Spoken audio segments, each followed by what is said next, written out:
Assalamualaikum warahmatullahi wabarakatuh. Waalaikumsalam warahmatullahi wabarakatuh. Sobat RH sekalian, jumpa lagi kita di channel yang keren ini. Keren. Ngikutlah. Tidak usah panjang-panjang. Ahmad Hasinuddin. Iya.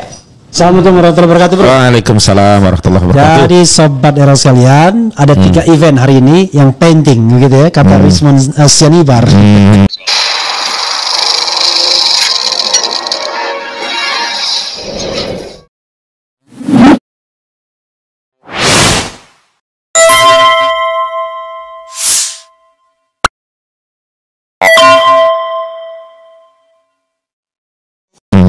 Pertama adalah deklarasi perlawanan. Perjuangan. Oh, perjuangan. Iya, di Gedung Juang juga. Kok karena saya lihat ada perlawanan, ada perjuangan. Oh, yang benarnya deklarasi Perjuangan. Oke. Tolak kriminalisasi, lawan memang adanya, lawan kezaliman rejim Jokowi. Oke, pokoknya deklarasi perlawanan itu namanya. Iya, udah. Nah, enggak, maksudnya deklarasi itu judulnya itu, tapi itu sebenarnya ingin melawan kan? Betul. Gitu. Kemudian yang kedua adalah saudara sekalian. Nah, kalau istilah sendiri, saudara Joko Widodo diperiksa di Polresta Solo, Polresta Surakarta. Betul. Dan good poinnya, atau katakanlah jangan ya. Jadi highlight poinnya adalah, poin yang perlu di highlight adalah ijazahnya disita. Ini konon Gitu. karena kita belum tahu langsung juga. Konon ijazahnya disita. Ya. Dan dia bawa ijazah SD, SMP, SMA dan S1 disita. Oke.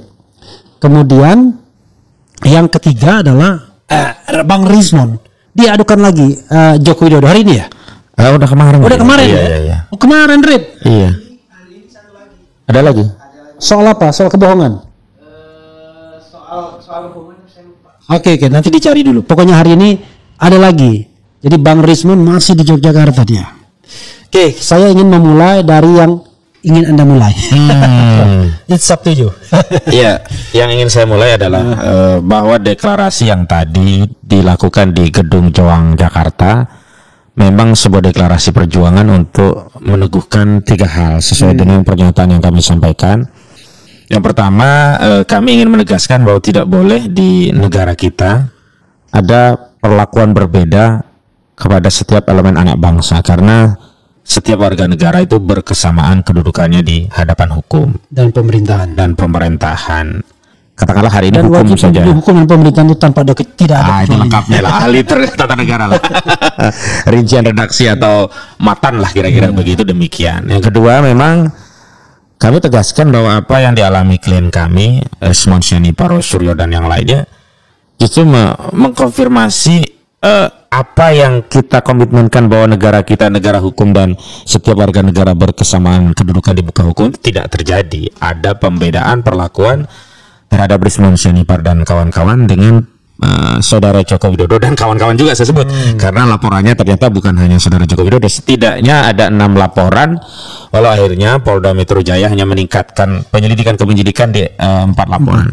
Jadi yang masuk di SPDP itu Bang ada 6 laporan ya.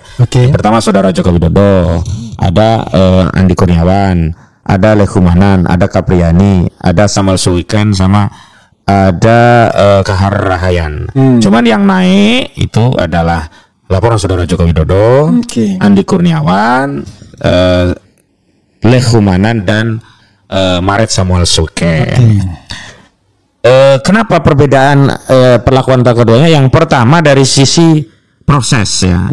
Jadi ketika TPUA melaporkan dugaan adanya pemalsuan dokumen ijazah saudara Joko Widodo 263 KUHP di 9 Desember 2024 yang lalu, itu Mabes Polri melalui Barreskrim tidak menerbitkan LP.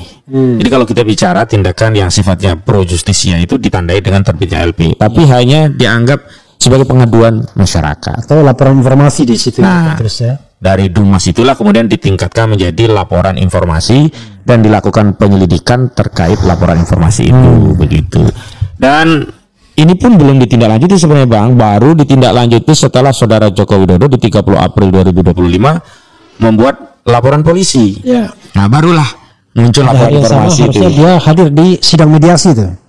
Tapi dia memilih ke Jakarta. Mediasi di Solo harusnya. Oh iya. Jadwal mediasi di Solo itu. Ya waktu itu. Nah, kami menyimpulkan ini ada perlakuan berbeda. Pertama, kenapa yang satu hanya Dumas, yang satu langsung LP. Yang kedua, laporan yang di Dumas penyelidikannya dihentikan, ya. Yang satu LP segera naik ke penyidikan, dari tahap penyelidikan ke penyidikan. Dan tadi ada tambahan ya, yang tentu saja kita waktu mempertanyakan kenapa ada perlakuan spesial di mana Saudara Joko Widodo tidak perlu datang ke Jakarta, cukup diperiksa di Polresta Surakarta gitu. Kendati secara normal memang di pasal 113 KUHP memang diatur memungkinkan bagi penyidik untuk mendatangi saksi atau tersangka dalam proses BAP.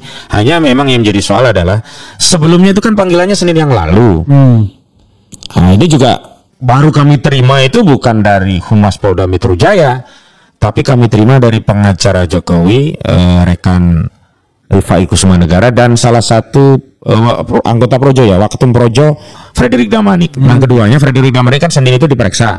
Ternyata ada pemeriksaan juga untuk Saudara Joko Widodo, tetapi dia tidak datang dan mengirimkan surat reschedule, alasannya sakit. Tidak ada surat keterangan dokter sakitnya. Persoalannya kan begini, bagaimana mungkin seorang Joko Widodo meminta reschedule, tidak datang untuk diambil keterangan sebagai saksi, tapi dia melakukan aktivitas yang bertentangan dengan masalah kesehatannya, yakni hadir di Kongres Partai Solidaritas Indonesia. Harusnya kan kalau sakit ya istirahat saja dulu begitu. Yang kedua, kalau dalihnya bahwa Kongres PS itu kan masih di dalam kota, tidak perlu keluar kota sehingga masih memungkinkan secara fisik untuk melakukan kegiatan tersebut. Tetapi sebelumnya kan kita juga tahu Saudara Joko Widodo bersama keluarganya, bahkan dia upload statusnya ya bersama cucunya di pantai di sebuah wilayah, dan kita ketahui katanya di daerah Bali gitu. Artinya kan kalau kita tarik ke belakang, sambil nyanyi tuh di Kuta Bali. Iya. Tapi bukan Kuta itu ya. Ya itu. Kemudian kita kan kembali kan, kita rujuk. Bro, saya mau bacakan dulu pasal 113 yang Anda bilang tadi. Iya, silakan. Pasal 113 KUHP, Kitab Undang-Undang Hukum Acara Pidana. Kadang-kadang nyebut pasal tapi nggak dibacakan, orang nggak ngerti kan. Oke, silakan. Jika seorang tersangka atau saksi yang dipanggil memberi alasan yang patut dan wajar bahwa ia tidak dapat datang kepada penyidik yang melakukan pemeriksaan, penyidik itu datang ke tempat kediamannya. And the question is, apakah alasan Jokowi patut dan wajar? Nah, itu kan yang Anda mau jelaskan ya. Iya. Gitu. Kalau dari sisi formil ada surat dari dokter patut karena ukurannya itu. Tapi kalau dari sisi material, ternyata Saudara Joko Widodo hadir di Kongres, sebelumnya juga pergi ke luar kota, menjadi tidak relevan ketidakhadiran itu dikaitkan dengan alasan tersebut begitu. Nah, balik lagi tadi, apalagi kalau kita kembalikan statement sebelumnya kan Saudara Joko Widodo bahasa saya itu baper ya. Dia menyatakan punya perasaan politik, dirinya di downgrade dan reputasinya dijatuhkan dengan kasus dua ya, satu ijazah palsu, yang kedua pemakzulan Gibran. Nah, kalau kita kembalikan dalam konteks pemenuhan panggilan, yang ini sebenarnya kewajiban setiap warga negara, dan apalagi Saudara Joko Widodo pernah menjabat sebagai presiden 2 periode, semestinya kan harus memberikan contoh teladan yang baik. Katakanlah kalau memang tidak bisa datang, ya konsisten, tidak perlu juga keluar dari rumah, apalagi ikut kongres. Kalau bahasa Roy Suryo, teriak-teriak di kongres, maksudnya bukan teriak ya, agitasi di kongres, ngasih dukungan dan seterusnya. Nah, ini kan sebenarnya kalau kita mengkaitkan dengan situasi politik, ya bahasa Roy Suryo begitu gitu. Ya maksudnya yel-yel lah dan seterusnya. Ngasih sambutan dengan bersemangat begitu. Kan justru itu kan mendowngrade dirinya, artinya reputasi politik sebagai seorang negarawannya jatuh karena ternyata memberikan keterangan sesuai keterangan dokter itu tidak bisa keluar kota karena alasan kesehatan. Pada saat yang sama, alasan itu tidak berlaku ketika dirinya hadir di Kongres Partai PSI atau sebelumnya ketika keluar kota bersama anak cucunya. Ke Bali ya? Ya, ke Bali. Nah, kalau begitu siapa yang mendowngrade reputasi Saudara Jokowi? Kan tindakan itu sendiri gitu. Itu dalam konteks kalau kita lihat dari perbedaan perlakuannya. Kenapa? Saya juga dapat tadi baca di situs Tribun Solo. Ya. Ternyata Bang, pemeriksaannya itu bukan di ruang penyidikan di reskrimnya gitu. Oke. Ternyata di lounge tempat penerima tamu penting dari Mapolresta. Tempatnya ya nyaman lah begitu. Oke. Dan memang juga tersorot oleh kamera begitu. Iya. Ini berbeda sekali dengan mungkin mereka mengejawantakan perintah dari atas, dari pusat barangkali. Tolong diperlakukan sebaik-baiknya, barangkali begitu. Atau tolong ditreatment sebaik-baiknya mungkin ya. Nah, kalau kami ya sama juga dengan Bang Saididu yang tadi hadir juga dalam deklarasi perjuangan. Memang de jure presiden itu adalah Prabowo Subianto, tapi secara de facto ternyata pengaruh Solo itu masih kuat gitu loh. Makanya saya pernah statement di Solo ya sejumlah media, sepanjang Kapolri belum diganti rasanya sulit. Kita akan mempercayai proses dan prosedur serta tahapan dalam perkara ini bisa benar-benar mengejawantahkan nilai-nilai keadilan, dibuktikan dengan perlakuan yang berbeda. Nah, balik lagi tadi, kalau kita katakan loh, yang Roy Suryo juga bisa mengambil sarana itu kalau mau begitu. Persoalannya kan bukan dari sisi apakah mengambil sarana itu atau tidak, tapi sikap dari institusi kepolisian itu seperti apa. Makanya saya sering katakan, kalau ada laporan begitu ya, saya tidak selalu mempersoalkan pelapornya. Misalkan hari ini ya, ada laporan Jokowi, ada grup yang Samuel Soeken, ada Kapriani, ada Maret Samuel Soeken tadi ada kemudian Kaharayan, ada Andi Kurniawan. Saya selalu tidak melihat perspektifnya dari mempersoalkan pelapornya, tapi sikap penerima laporan. Ya kalau orang mau lapor silakan aja. Silakan saja, tapi kan bedanya adalah kenapa kalau laporan dari geng sana katakanlah begitu. Langsung muncul LP diterima dan tindak lanjuti. Nah, ini dari 64 jadi penyidikan. Dan ini bukan hanya terhadap laporan Jokowi, tapi laporan yang lain-lain juga. Gitu. Ibaratnya kita bersin aja, kalau yang lain kena pancaran bersin itu dilaporin jadi itu perkara, atau meminjam istilahnya Habib Rizik menginjak semut saja dilaporin jadi itu perkara gitu. Giliran kita banyak ya kasus-kasus yang sebenarnya masuk delik yang karena itu bagian dari geng pihak Jokowi tidak pernah jadi perkara, bahkan polisi pasang badan. Ambil contoh lah, saya pernah mendampingi, walaupun kawan-kawan punya pengalaman yang lain yang lebih banyak ya, mendampingi Bung Edi Mulyadi untuk melaporkan saat itu Ketua Umum Partai Amanat Nasional Zulkifli Hasan, saat itu jadi menteri juga. Itu ya. Saat ini sama juga, masih juga. Ya masih juga ya.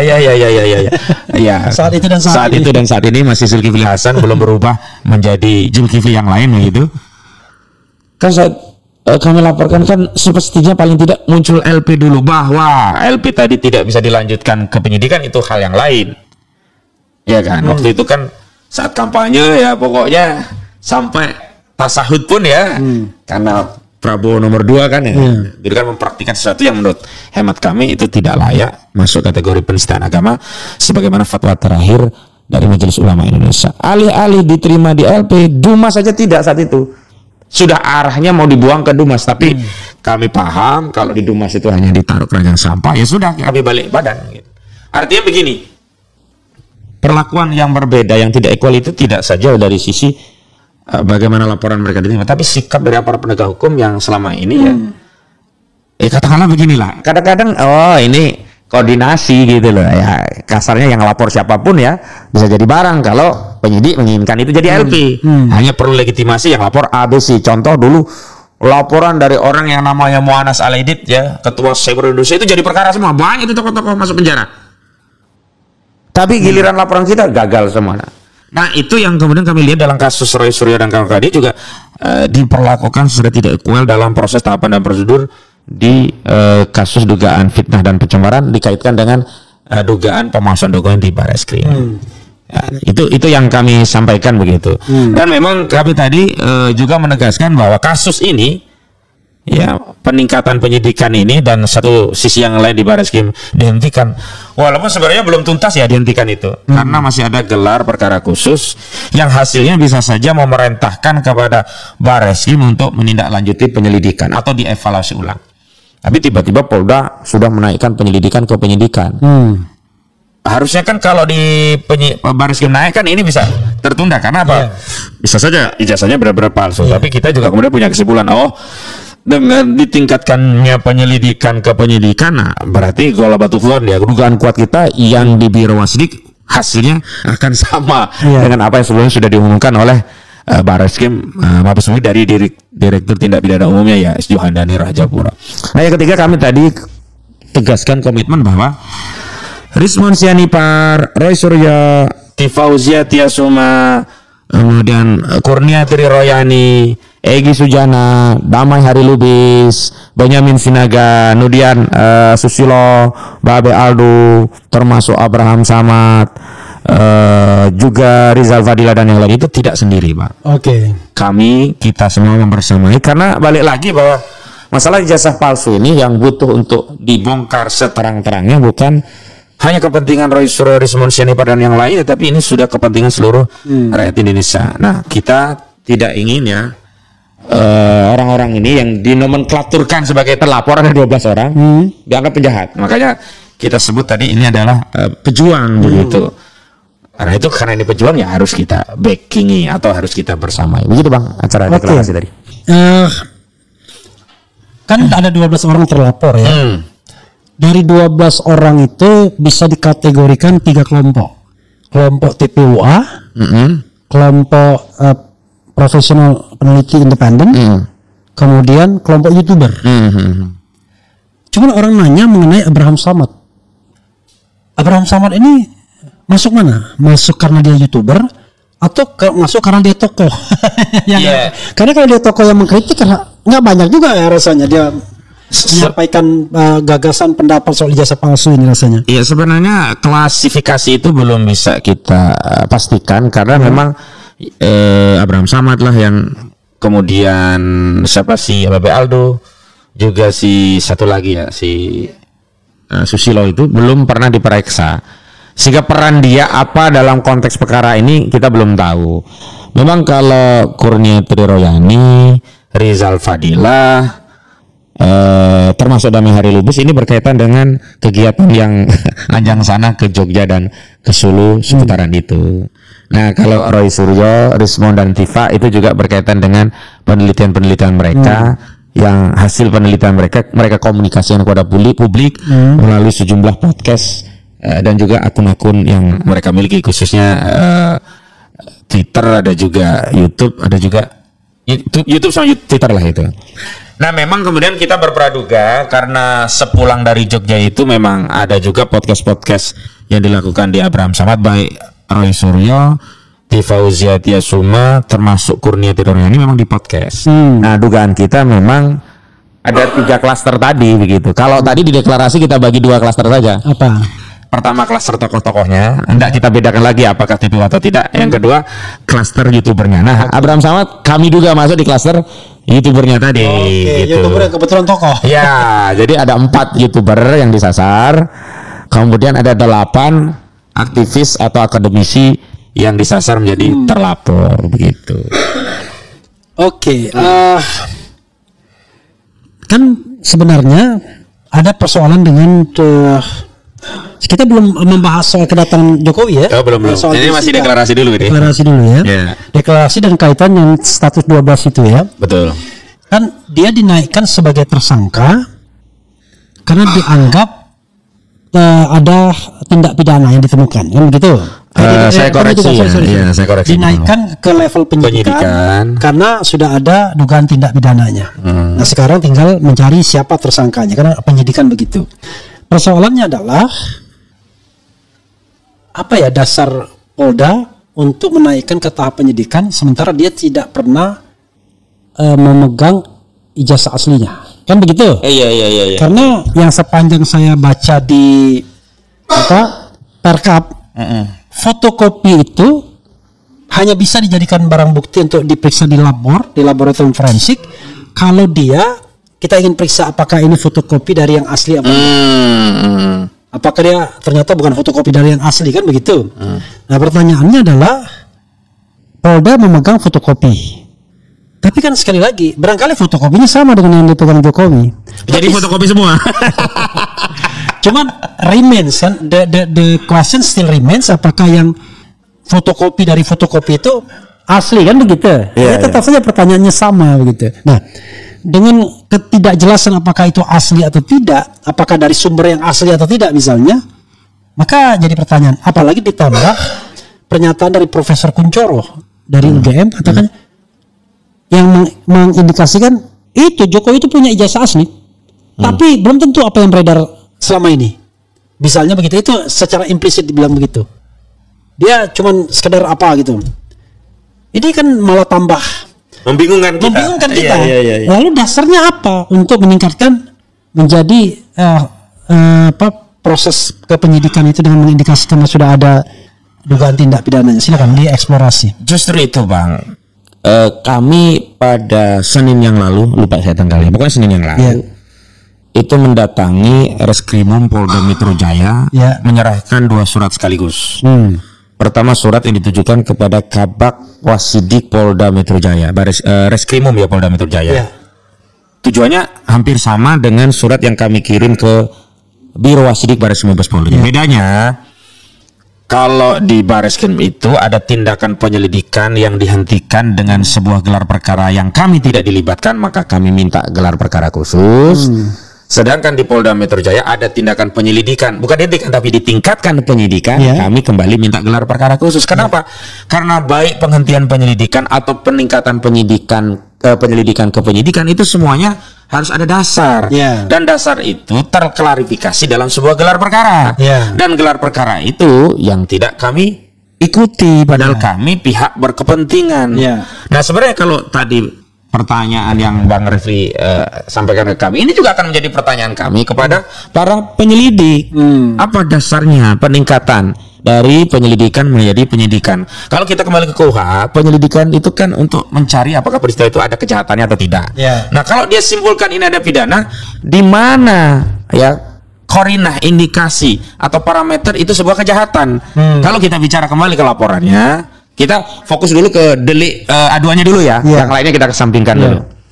310 KUHP itu kan tentang pencemaran. 311 KUHP itu tentang fitnah. Apa pencemaran dan fitnahnya? Karena ijazahnya disebut palsu. Berarti seorang pelapor ketika dia merasa dicemar, difitnah, disebut ijazahnya palsu, bahwa ijazah asli. Nah, dari situ bagaimana penyelidik menyebut ijazah palsu itu adalah sebuah peristiwa yang diduga ada pidana kalau si pelapor tidak bawa ijazah asli. Apalagi kalau kita kaitkan dengan konferensi pers dari Kombes Pol Ade Ari Indradi, Ade Ari Sam Indradi. Itu kan dia menyatakan, ditanya media, Pak, itu yang disita ijazah dan skripsinya itu apakah asli atau apa? Sebagaimana yang tadi sudah kami sebutkan, fotokopi. Jadi jelas ya, fotokopi. Nah, lalu dari mana kita bisa menyimpulkan ada suatu tindak pidana? Lawang parameternya fotokopi. Dan dia sendiri tidak bisa verifikasi apakah itu valid atau enggak fotokopi. Yang jelas kalau sudah fotokopi tidak mungkin bisa diverifikasi karena tidak bisa menjadi alat bukti. Kecuali kalau fotokopinya itu dia bawa aslinya, fotokopi dipertinggalnya misalnya kan dia lihat gitu. Nggak bisa gitu, Bang. Karena kalau kita bicara harus ada asli itu dalam pengertian fisiknya ada, bukan walaupun mungkin ya dia bisa berdalih. Dan hari ini kan katanya kan terjadi penyitaan. Walau tadi saya menggunakan bahasa konon. Karena kita juga belum bisa melihat. Kecuali ada sebuah gelar perkara yang kita mohonkan tadi lah khusus, kemudian oleh penyidik dari Bareskrim Polda Metro Jaya disebutkan ini loh ijazahnya, dijajar. Tapi ketika kami melakukan gelar perkara khusus itu juga tidak muncul. Artinya begini ya. Gelar perkara khusus yang mereka tampilkan di Bareskrim itu melalui Biro Wasidik adalah sekedar repetisi dari apa yang pernah disampaikan oleh Brigjen Pol Johandani Rahajapuro dalam konferensi media. Itu tidak ada hal yang baru, tidak juga ditunjukkan bukti-bukti, hanya ditunjukkan ya gambar-gambar digital ya.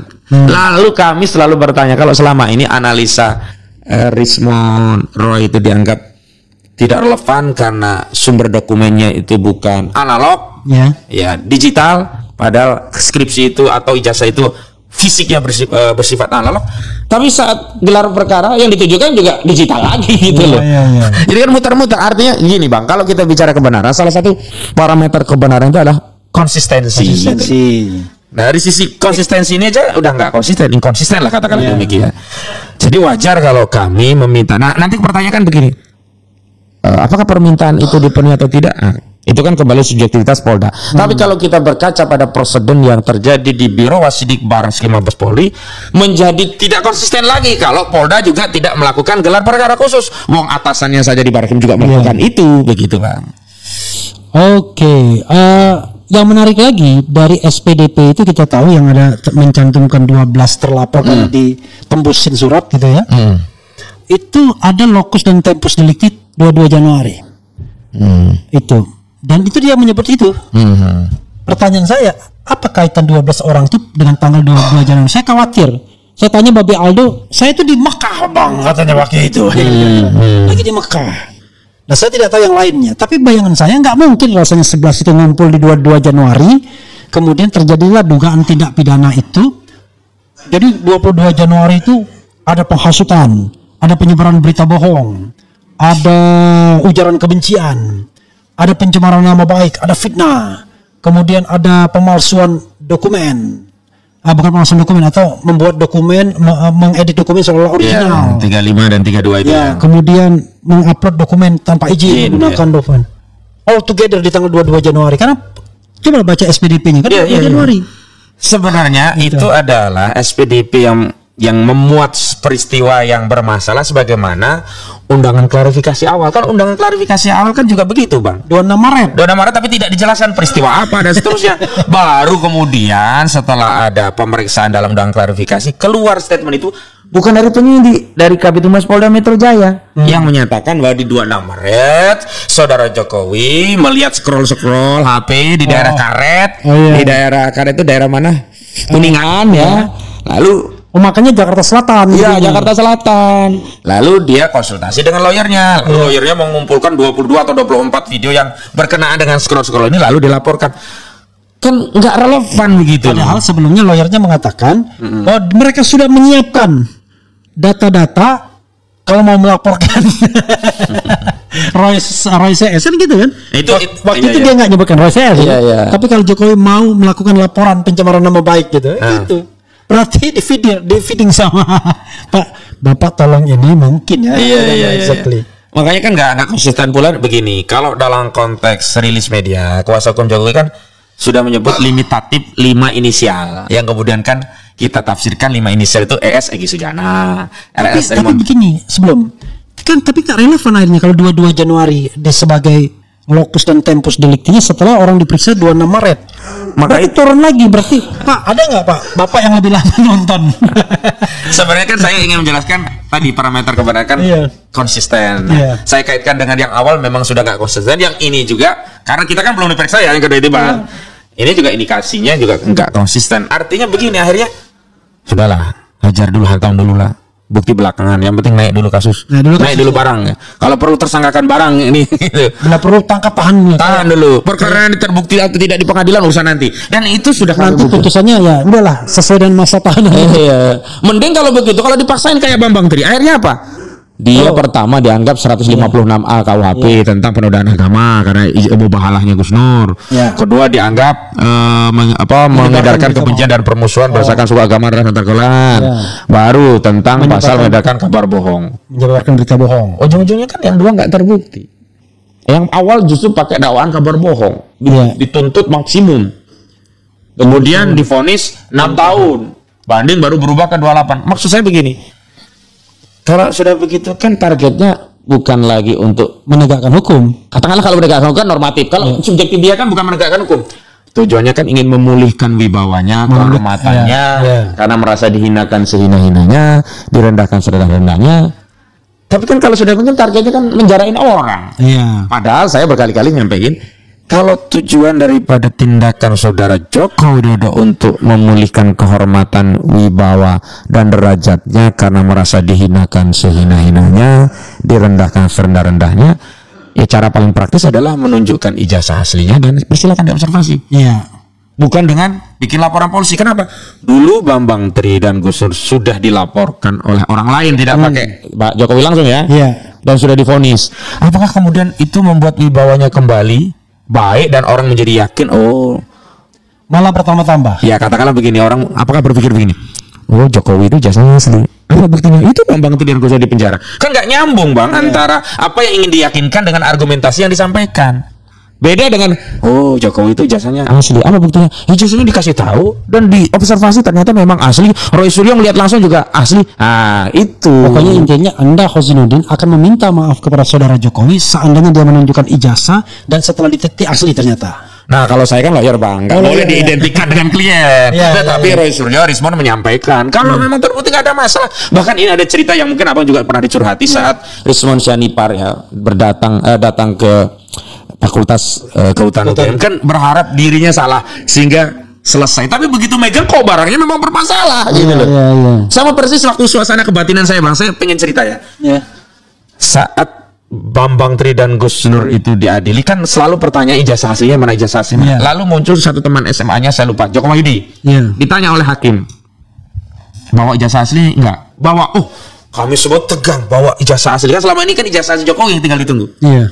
Saya waktu itu berpikir begini, langsung Bang. meledak. Iya, bener asli. Kalau bener asli, ya sudahlah mau gimana lagi masalah. Katakanlah ya di penjara yang masalah. Ya. Kita semuanya mau nunggu. Walaupun sebenarnya. Walaupun ya kasihan juga dengan namanya 310 itu sebenarnya tidak harus dipenjara. Tidak harus ya kan? Ya. Karena atas nama kepentingan umum misalnya. Iya, sebenarnya. Gitu. Tapi akhirnya salah tafsir antara kami hakim jaksa dengan si Joko Wahyudi. Maksudnya dia bawa ijazah asli itu ijazah dirinya sendiri. Padahal Joko Wahyudi ini teman SD cuman. Enggak, itu ya SMA kalau Joko Wahyudi ya.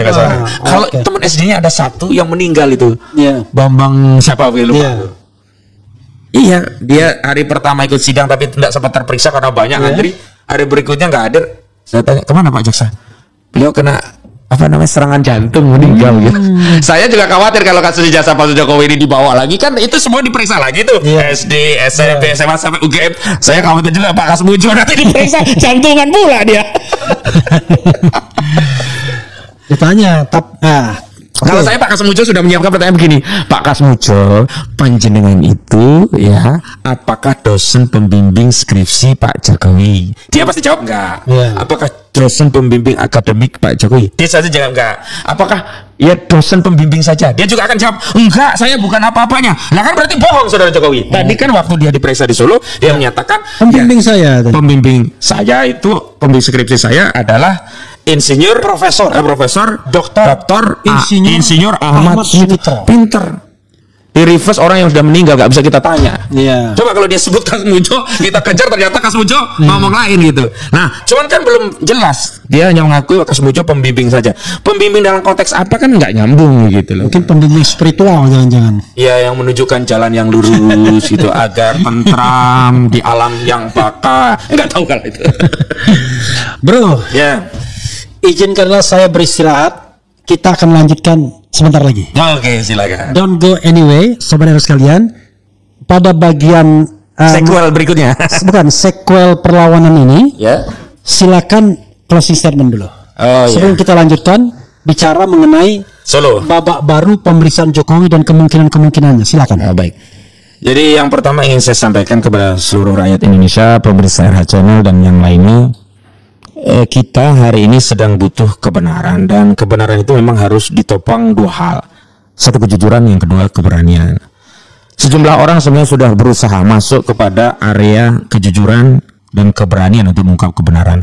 Walau akhirnya ada juga yang mengambil jalan untuk menyelamatkan diri karena ada represi. Contohlah Profesor Sofyan Effendi, dan kami hormati tindakan itu. Karena bagi publik yang mengikat adalah apa yang sebelumnya disampaikan, bukan apa yang kemudian direvisi. Dan kami tentu saja kita semua butuh pengakuan kejujuran, kebenaran, dan keberanian dari banyak orang yang paham soal ini. Kenapa? Karena soalnya itu sudah cepawelo-elo. Tinggal bagaimana kejujuran itu mampu diungkap sehingga kebenaran itu mampu tampil di publik. Jadi al-haq itu harus didatangkan agar al-batil itu lenyap. Tanpa didatangkan al-haq, al-batil gak mungkin bisa lenyap. Yang kedua, saya juga menghimbau, karena persoalan ini bukanlah persoalan Roy Suryo, Rismon Sianipar, Tifauzia Tiasuma, Egy Sujana, Kurniati Royani, Damai Hari Lubis, Rizal Fadilah, atau yang lainnya. Tidak, ini adalah persoalan bangsa kita, persoalan kita semua, sehingga mari kita membersamai orang-orang yang sudah mengambil pilihan jalan sulit dan bahkan menjadikan dirinya jadi target kriminalisasi, padahal tidak sedang berjuang untuk kepentingan pribadinya, tetapi sedang memperjuangkan kepentingan kita semua. Dan terakhir, tentu saja ya, kita harus terus memverifikasi, karena hari ini kita tidak saja sedang memperjuangkan kebenaran, tapi berusaha ya memilih dan menetapkan kebenaran di antara banyaknya narasi-narasi yang seolah-olah sesuatu yang kabur itu menjadi benar, yang benar menjadi kabur. Nah, ini penting untuk kita teliti melihat informasi yang beredar, karena saya sudah lihat Bang, sekarang itu sudah kayak terbelah gitu. Jadi siapa yang yakin ya sudah pokoknya yakin, siapa yang tidak yakin ya sudah pokoknya tidak yakin. Dan sebenarnya ini yang saya sayangkan kepada Saudara Joko Widodo, dengan menunda untuk tidak menunjukkan ijazahnya kecuali di pengadilan, sama saja dia memperlama pembelahan anak bangsa. Walaupun saya meminjam apa yang disampaikan oleh Rai Rangkuti, toh pada akhirnya kan ijazah itu akan diperlihatkan terlepas itu nanti di pengadilan. Kenapa sih harus menunda kalau toh akhirnya mau ditunjukkan di pengadilan? Kecuali juga meminjam istilahnya Pangki siapa itu yang dari itu kecuali kalau ijazah itu dianggap aib ya, kemaluan yang kalau ditunjukkan akan memang mempermalukan, bahkan menghina-hinakan selama-lamanya dan menjatuhkan kehormatan selama-lamanya. Begitu dari saya, Bang. Terima kasih. Oke, sobat era sekalian, kita lanjutkan pada babak kedua ya. Karena tidak hanya permainan bulu tangkis yang ada babaknya, tapi juga podcast atau interview ini perlu ada babak.